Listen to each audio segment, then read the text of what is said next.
Hi guys, welcome back to Tamil job insights. இன்றைக்கி நான் பார்க்க போகிற ஜாப் பார்த்தீங்கன்னா இன்சூரன்ஸ் கம்பெனிலேருந்து வந்துருக்கூடிய ஒன் ஆஃப் த ஜாப்ஸு.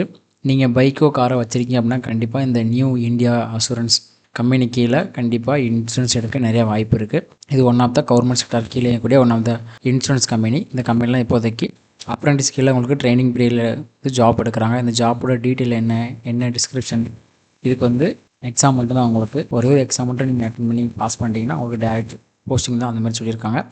இந்த ஜாப்போட ஃபுல் டீட்டெயிலும் ஒன் பை ஒன்னாக பார்த்துடலாம். நம்ம சேனலுக்கு இப்போ தான் நீங்கள் ஃபஸ்ட் டைம் வரீங்கன்னா மறக்காமல் இந்த சேனலை சப்ஸ்கிரைப் பண்ணிக்கோங்க. அதேமாரி வேலை சம்மந்தமாக எல்லா வீடியோவும் உடனுக்குடனே நம்ம சேனலில் அப்லோட் ஆனதும் ஃபேஸ்புக்கு அப்புறம் வாட்ஸ்அப் சேனலையும் அப்லோட் ஆயிரும். வேணுங்கிறவங்க அந்த குரூப்பில் ஜாயின் பண்ணிக்கோங்க. வாங்க இன்றைக்கி வீடியோக்குள்ளே போகலாம்.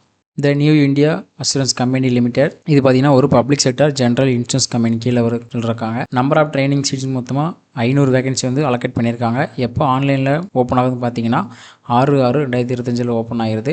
க்ளோசிங் டேட் பார்த்தீங்கன்னா உங்களுக்கு 20/6, அதாவது இந்த மாதம் 6ஆம் தேதியே ஓப்பன் ஆகி இந்த மாதம் 20ஆம் தேதியே க்ளோஸ் ஆகிருதுன்னு கொடுத்துருக்காங்க. உங்களுக்கு ஒரு எக்ஸாம் இருக்குன்னு சொல்கிறோம். ஆன்லைன் எக்ஸாம்ஸ் பார்த்தீங்கன்னா உங்களுக்கு 26/2025 இருக்கும் அப்படின்னு கொடுத்துருக்காங்க. கேட்டகரி வைஸாக ஸ்டேட் வைஸாக என்னென்ன ஸ்டேட்டுக்கு எந்தெந்த கேட்டகரியில் எவ்வளோ சீட்ஸ் ஒதுக்கிருக்காங்க அப்படின்னு கொடுத்துருக்காங்க.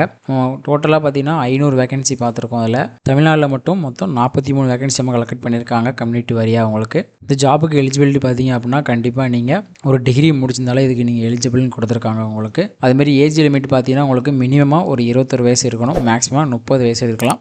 இதுக்கப்புறம் உங்களுக்கு ஏஜ் ரிலாக்ஸேஷன் அதெல்லாம் இருக்குது. அதேமாதிரி நீங்கள் இப்போ தான் ஃப்ரெஷரு, இப்போ தான் டிகிரி முடிச்சு பாஸ் அவுட் ஆயிருக்கு அப்படின்னா நீங்களும் அப்ளை பண்ணலாம். இதுக்கு ஃப்ரெஷர்ஸ் ஆல்சோ இதுக்கு எலிஜிபிள். ஏஜ் ரிலாக்ஸேஷன் பார்த்தீங்கன்னா SC/ST கேண்டிடேட்க்கு வந்து 5 years, OBCக்கு வந்து 3 வருஷம், PWDக்கு வந்து 10 வருஷம் கொடுத்துருக்காங்க, 10 வருஷம். கீழே கொடுத்துருக்காங்க பாருங்கள். உங்களுக்கு எஜுகேஷனல் குவாலிஃபிகேஷன் கீழே நீங்கள் வந்து கண்டிப்பாக ஒரு டிகிரி முடிச்சிருக்கணும் கொடுத்துருக்காங்க. அது வந்து இல்லை பார்த்தீங்கன்னா உங்களுக்கு எஜுகேஷன் குவாலிஃபிகேஷனில் கொடுத்துருப்பாங்க. கிராஜுவேட் டிகிரி வந்து கண்டிப்பாக இருக்கணும்னு கொடுத்துருக்காங்க. அதேமாதிரி 1/4/2021, அதாவது candidate passing graduation period 1/4/2021 will be not கன்சிடர்னு கொடுத்துருக்காங்க. அதாவது 2021க்கு அப்புறம் யாரெல்லாம் கிராஜுவேட் ஆயிருக்காங்களோ அவங்க மட்டும் தான் எலிஜிபிள். 2021 கீழே நீங்கள் வந்து பாஸ் அவுட் ஆயிருந்தீங்க, எலிஜிபிளாக இருந்தீங்கன்னா கிடையாது. அதாவது நீங்கள் கிராஜுவேட் வாங்கியிருந்தீங்கன்னா கிடையாதுன்னு கொடுத்துருக்காங்க. எப்படி பதிவு பண்ணுறவங்க கீழே கொடுத்துருக்காங்க. டேரெக்டாக இவங்களோட அஃபிஷியல் வெப்சைட் போயிட்டு இங்கே கொடுத்துருக்காங்க பாருங்க, PF SISSன்னு போயிட்டு அங்கே உங்களோட ஆப்பர்ச்சுனிட்டி கீழே நீங்கள் அப்ளை பண்ணிக்கலாம் கொடுத்துருக்காங்க. என்னென்ன டாக்குமெண்ட் வேணும் கீழே ஸ்க்ரால் பண்ணி கொடுத்துருக்காங்க. Aadhaar card, valid personal email ID, mobile number, passport photo, qualifying degree சர்டிஃபிகேட்னு கேட்டிருக்காங்க. அதேமாரி நீங்கள் ஜாப் அப்ளை பண்ணுறது வந்து கண்டிப்பாக உங்களுக்கு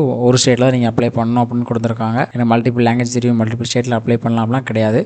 நீங்கள் தமிழ்நாட்டில்னா தமிழ்நாடு மட்டும் அப்ளை பண்ணுங்கள், கேரளானா கேரளா மட்டும் ஸ்டேட்டில் அப்ளை பண்ணுங்கன்னு கொடுத்துருக்காங்க. அதேமாரி இந்த ஜாபுக்கு வந்து உங்களுக்கு எக்ஸ்பீரியன்ஸ் இருந்துச்சு அப்படின்னா உங்களுக்கு கண்டிப்பாக எடுக்க மாட்டாங்க. பாருங்கள், நாட் எலிஜிபிள்னு கொடுத்துருக்காங்க. இது வந்து ஒரு ட்ரைனிங் போஸ்ட் மாதிரி தான். உங்களுக்கு அப்ரெண்டிஸ் கீழே எடுக்கிறாங்க 1 yearக்கு. ஸோ ஃப்ரெஷர்ஸ் தான் அவங்க முதல் எலிஜிபிள் கேட்டகரியில் வைப்பாங்க. அதுதான் இங்கே கொடுத்துருக்காங்க. அதுக்கீழே பார்த்தீங்கன்னா உங்களுக்கு ஹவு டு அப்ளைன்னு கொடுத்துருக்காங்க. அதில் போய்ட்டு நீங்கள் எப்படி அப்ளை பண்ணணும் அப்படிங்கிற டீட்டெயிலாக கொடுத்துருக்காங்க. அடுத்து எக்ஸாமினேஷன் வந்து நீங்கள் எப்படி வந்து அட்டன் பண்ணுறது அப்படிங்கிற டீட்டெயில் கொடுத்துருக்காங்க. லாஸ்ட்டாக கீழே வந்து பார்த்தீங்கன்னா உங்களுக்கு அப்ளிகேஷன் அண்ட் எக்ஸாமினேஷன் ஃபீஸ்ன்னு கொடுத்துருக்காங்க. இதில் வந்து எக்ஸாமினேஷன் ஃபீஸும் ப்ளஸ் 18% GSTயும் அப்ளிகபிள் ஆகும் அப்படின்னு கொடுத்துருக்காங்க. ஜென்ரல் கேட்டகரி பார்த்தீங்கன்னா உங்களுக்கு 800 + GST. ஆல் உமன் கேண்டிடேட்ஸ் பார்த்தீங்கன்னா 600 + GST. SC/STக்கு பார்த்தீங்கன்னா உங்களுக்கு 600 + GST. BWD பார்த்தீங்கன்னா 400 + GST.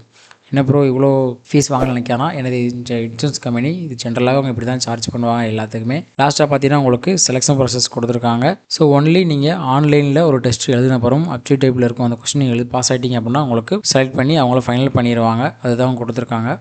அதுமாதிரி கொஸ்டின்ஸ் பார்த்தீங்கன்னா உங்களுக்கு இங்கிலீஷ் அப்புறம் ஹிந்தியில் தான் இருக்கும் அப்படின்னு கொடுத்துருக்காங்க. என்னென்ன டைப்புக்கு எவ்வளோ மார்க்ஸ் கேட்குறாங்க அப்படின்னு டீட்டெயில் கொடுத்துருக்காங்க. அடுத்து பார்த்தீங்கன்னா உங்களுக்கு ரீஜனல் லாங்குவேஜஸ் இருக்கும். அதாவது நீங்கள் கேரளாவிலேருந்து அப்ளை பண்ணுறீங்கன்னா கேரளா மொழி என்ன, மலையாளம் பேசணும், தமிழ்னா தமிழ், கர்நாடகனா தெலுங்கு, அந்த மாதிரி ஒவ்வொரு ஸ்டேட்டுக்கும் என்ன ரீஜனல் லாங்குவேஜ் இருக்கோ டெஸ்ட் இருக்கும். அதில் நீங்கள் பாஸ் ஆனால் தான் அடுத்தது போக முடியும் கேட்டிருக்காங்க. அதேமாதிரி 10ஆம் கிளாஸ்லையும் 12ஆம் கிளாஸ்லையும் நீங்கள் அந்த மொழியை வந்து ஒரு பாடமாக எடுத்து லோக்கல் லாங்குவேஜை படிச்சிருக்கணும் அப்படின்னு சொல்கிறாங்க. அதுமாதிரி இந்த ஜாபுக்கு வந்து ரிசர்வேஷன் கேட்டகரி இருக்குது. அதாவது SC/ST, OBC, EWSக்கு வந்து என்னென்ன central government norms reservation follow பண்ணுறாங்களோ அது ஃபாலோ பண்ணுறோம் அப்படின்னு கொடுத்துருக்காங்க. அடுத்து உங்களுக்கு எக்ஸாம் அப்புறம் உங்களுக்கு டாக்குமெண்ட் வெரிஃபிகேஷன் இருக்கும் அப்படின்னு கொடுத்துருக்காங்க. உங்களோட நீங்கள் கொடுத்த டாக்குமெண்ட் எல்லாம் செக் பண்ணிட்டு உங்களுக்கு வந்து ஜாப் வந்து ஆஃபர் பண்ணிடுவாங்க. அடுத்து கீழே பார்த்தீங்கன்னா உங்களுக்கு ஃபிசிக்கல் அண்ட் மெடிக்கல் ஃபிட்னஸ் இருக்குது. அவங்க எந்த ஒரு ஃபிசிக்கல் ஃபிட்னஸும் மென்ஷன் பண்ணல. ஆனால் அவங்களுக்கு மினிமம் ஃபிசிக்கல் ஃபிட்னஸ் உங்களுக்கு தெரியும், ஸ்டாண்டர்ட் லெவலில் என்ன இருக்கீங்க அப்படிங்கிறது அதை செக் பண்ணிக்கோங்க. அதுதான் முக்கியம் அப்படின்னு கொடுத்துருக்காங்க.